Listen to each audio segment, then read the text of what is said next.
Episode number 145. Don't go. Are you afraid of me, Margaret? And Mr. Burke looked so hurt that Meg thought she must have done something very rude.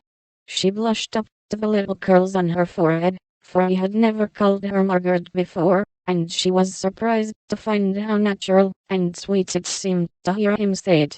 Anxious to appear friendly and at her ease, she put out her hand with a confiding gesture, and said gratefully, "How can I be afraid when you have been so kind to father?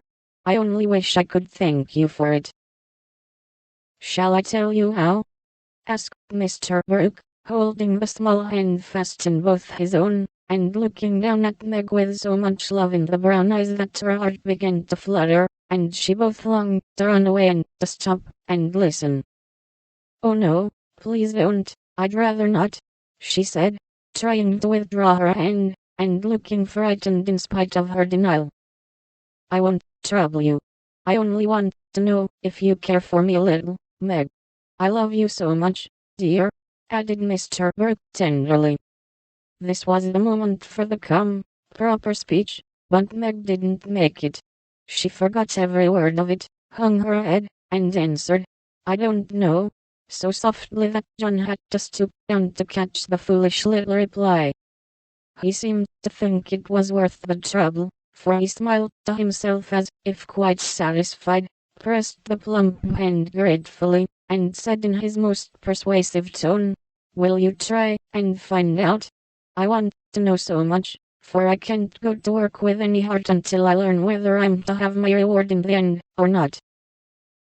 "I'm too young," faltered Meg, wondering why she was so fluttered, yet rather enjoying it.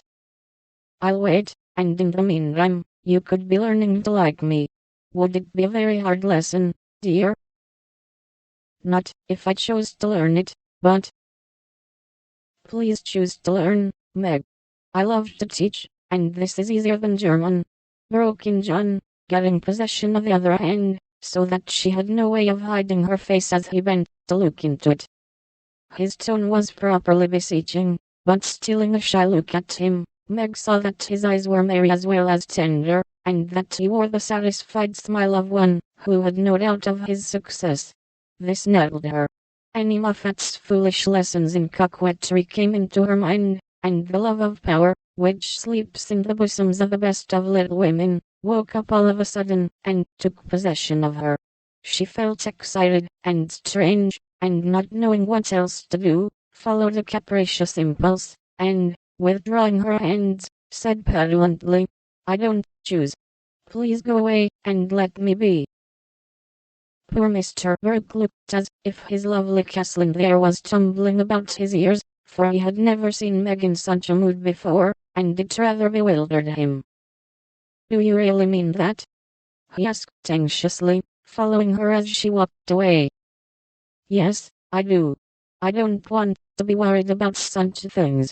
Father says I needn't, it's too soon, and I'd rather not."